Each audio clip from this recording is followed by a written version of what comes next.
Hello, YouTube. Hey, I'm here in Washington, D.C., and I'm inside this parking garage, and I'm back here supercharging my car. So, charging it up. And I've come here quite a bit, and I've had a weird head scratcher. So, just to give you the lay of the land, bank of elevators in the back. We're on the second level of this garage, and I have been trying to wrap my head around this one. So I have an open theory about cellular, trying to, self-educate. And so why are the three cell phone companies working underground? That's not too loud. So why are the three cell phone companies working underground? So I have some theories. It's impossible without having like a spectrum analyzer to truly know. I'm gonna do I'm gonna do my round of testing. So stay tuned to the videos that come after this. I'm gonna put them head to head, but right now I got all three. Verizon is on the left, AT&T's in the middle, T-Mobile's on the right. So the cellular tower is on the front side of this building that I'm in, and I'm inside the garage on the back side of the building. As you can see, the main road is Wisconsin Avenue, which is right here, and the antenna is on top of a rooftop. But the cell signals come in through the open side of the garage on the back side. Now, I have a theory. My theory is reflection. So there's no indoor DAS systems that I have been able to see. The RSRP values, I've driven all around the whole area, and there's nothing down here that signifies a indoor DAS. Now, if you got some theories, put them in the comments below. I'm still open up to some theories, but my theory is reflection. So there is bouncing off hard surfaces into the garage. So that's the reason why you're starting to see them fluctuate. It's the fluctuations is what kind of gives you off. It's not consistent with the indoor DAS system, because as you get closer towards the DAS, the RSRP value is going to hold. Even though a repeater would show the RSRP value here staying pretty similar, this is bouncing all over the place. These numbers are all over the place, which gives you the idea that it has to be reflecting the signal off hard surfaces into the garage. So we're going to do some testing. I wanted to give my theory on the matter. Leave in the comment below what your theory might be. So let's do this first one. It's going to be Google.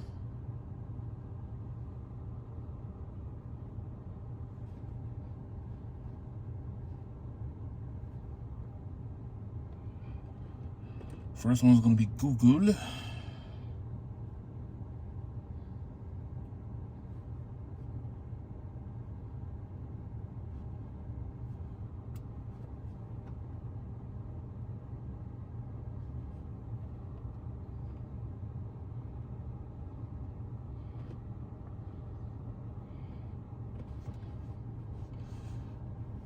We're going to do this a little bit differently than that one.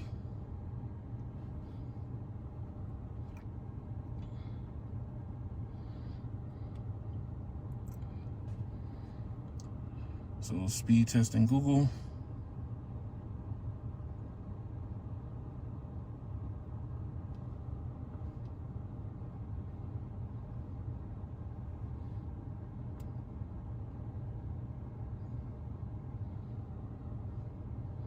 Speed testing AT&T. And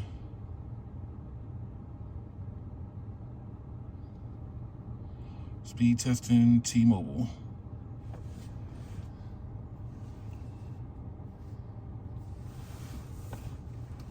All right, so inside this garage, this is the type of speeds we're seeing. Very different than I'm being street level. But as you can see, band 66 and N77.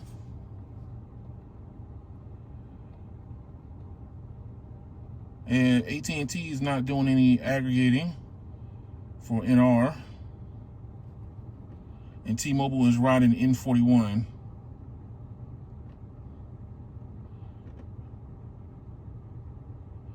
All right. So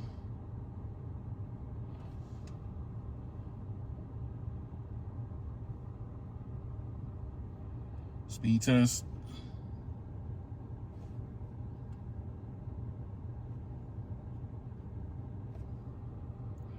That's right, this one's not working.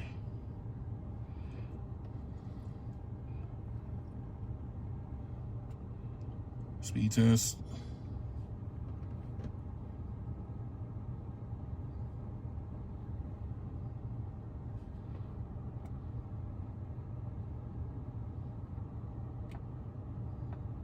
Speed test. All right, so let's see if we can get the bands.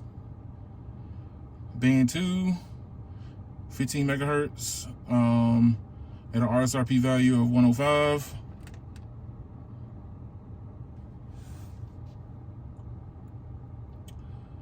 And 100 megahertz of N77.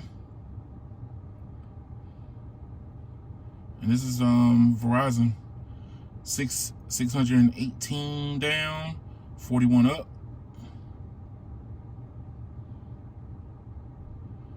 And the controlling band is band 66, 10 megahertz. Hit AT&T again. I need to see what the controlling band is. Band 2, 20 megahertz. Negative 89 RSRP. No NR. Oh, no. N66. 10 megahertz on N66. And nothing else aggregated with it. 325 down for AT&T and T-Mobile. What are you giving us? Band 41, 90 megahertz. The RSRP value is negative 96. So remember, I am underground with no assistance from any type of systems that I've found. There's no repeaters and there's no DAS. So all this is coming from the tower that is across the street on the front side of this building. So put what you think is going on in the comments below. I'm curious to see what you might think. I'm looking for the most scientific ideas since, you know, we're all laymen in this. All right, so fast.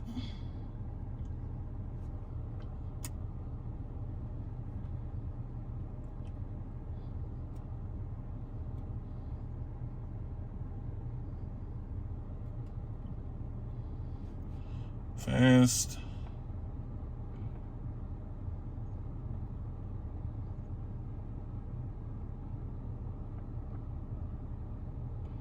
Fast.com. As you can see, we're still holding at a negative 100. The numbers are increasing and decreasing very rapidly. So remember, if there's some seminars that's on YouTube also if you want to find out. So my understanding is that it reflects signals off of hard surfaces to bounce them inside of different places. It's open to the elements. So when it gets cold in here too. So you can bounce signals in to an area. They don't necessarily penetrate through concrete, and it would have to penetrate through a building, through the walls, through concrete, 2 layers of concrete before it would get to me, and it's still at negative 101 for Verizon, negative 96 for T-Mobile, and what's AT&T? Negative 102, because every time signals go through objects, it loses energy. So it would be negative 200 before it would go through maybe half as much stuff as we're projecting, that I'm thinking is going through. So that's the tricky thing about penetrating through objects. Plus also, this is using mid-band more than it is using low band. So mid-band frequencies will bounce off objects even better, where low band will want to try to penetrate through. So that's my understanding about cellular technology.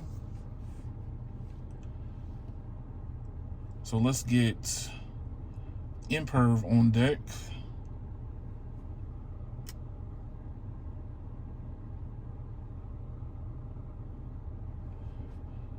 Put that up.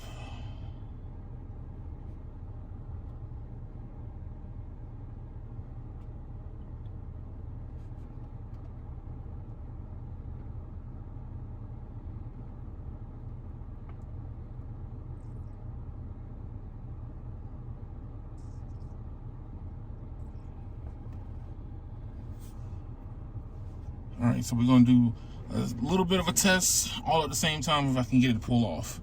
3, 2, 1, go. So I use Imperv to see the test the networks also, and right now I didn't calibrate them all, so they might come out with drastically different due to the fact that I have it set on auto, but it will give you a good idea about the pace at which the frequencies are being bounced, and they all have to come back together, striking your phone. The funny thing is a lot of these newer antennas, they can triangulate your position a whole lot better, which is very good for today's technology, being indoors like I am. I'm not in an air-conditioned area, so it's still open to the elements when it gets cold or it's hot. Right now it's kind of warm, and I'm in the car with AC on, but it can triangulate my position by bouncing off the signal and seeing how long it takes for it to get back. The phone's relaying saying, hey, we got good signal.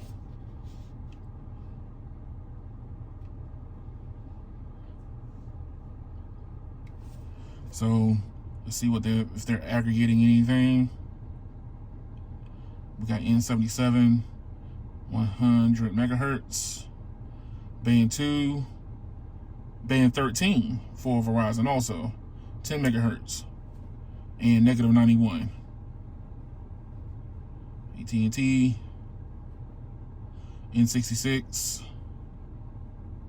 band 2, 20 megahertz, and T-Mobile is still in standalone, so they end up aggregating both N41, 90 and 100 megahertz also. So Verizon 637 down, 45 up, 33 millisecond. Browsing and streaming down here has been very good. So I do watch YouTube TV or play YouTube videos while I'm supercharging. So that's showing pretty good. AT&T 278 down, 48 up latency, but they're still pretty good down here also. And T-Mobile is 868 down and 39 up. So all of them have been pretty good with 45 millisecond ping. So Verizon is doing way better down here, but once I do more testing, we'll be able to see if it's just a server or is it raw performance. But stay tuned to the channel. I'm gonna come back down here again and do more testing. So I'm gonna put these directly against each other, two phones, Verizon against each other, AT&T against each other, T-Mobile against each other, and we're gonna find out what the performance actually is. But thank y'all for watching. Like, share, and subscribe to the video, and y'all have a good one.